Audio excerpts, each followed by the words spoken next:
बिहार निवडणुकीतील एनडीएच्या दणदणीत विजयानंतर अमरावतीच्या राजकमल चौकात भाजपकडून भव्य जल्लोष करण्यात आला।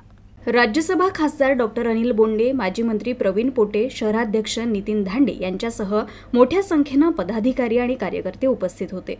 ढोल ताशांच्या निनादात भाजप कार्यकर्त्यांनी एकमेकांना पेढे भरवून आनंद व्यक्त केला।